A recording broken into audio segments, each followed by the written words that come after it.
So question వచ్చేసి which is not correct order of energy for first and second and third orbits. Which is not correct order.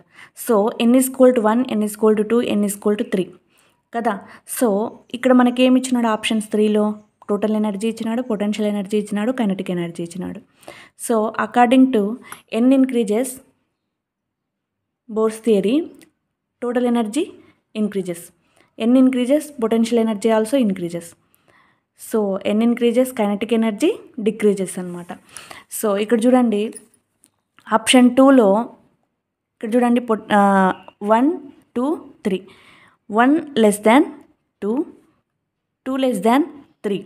It means పెరుగుకుంటూ వెళ్ళింది. 1 అనేది తక్కువగా ఉంది 2 కంటే, 2 అనేది తక్కువగా ఉంది 3 కంటే. సో 1 అనేది తక్కువగా ఉంది 2 కంటే, అంటే 2 ఎక్కువగా ఉంది 1 కంటే. సో అర్థమైంది కదా. 1 less than 2, 2 less than 3 potential energy. So ఇక్కడ kinetic energy 1 greater, n is equal to 1 greater than 2, 2 greater than 3. First orbit కంటే సెకండ్ ఆర్బిట్కి ఎక్కువగా ఉంది, సెకండ్ ఆర్బిట్ కంటే థర్డ్ ఆర్బిట్కి ఎక్కువగా ఉంది కదా. So 1 less than 2, 2 less than 3. అర్థమైంది కదా. సో అదే ఆప్షన్ 3 గమనించండి. Kinetic energy greater than 1,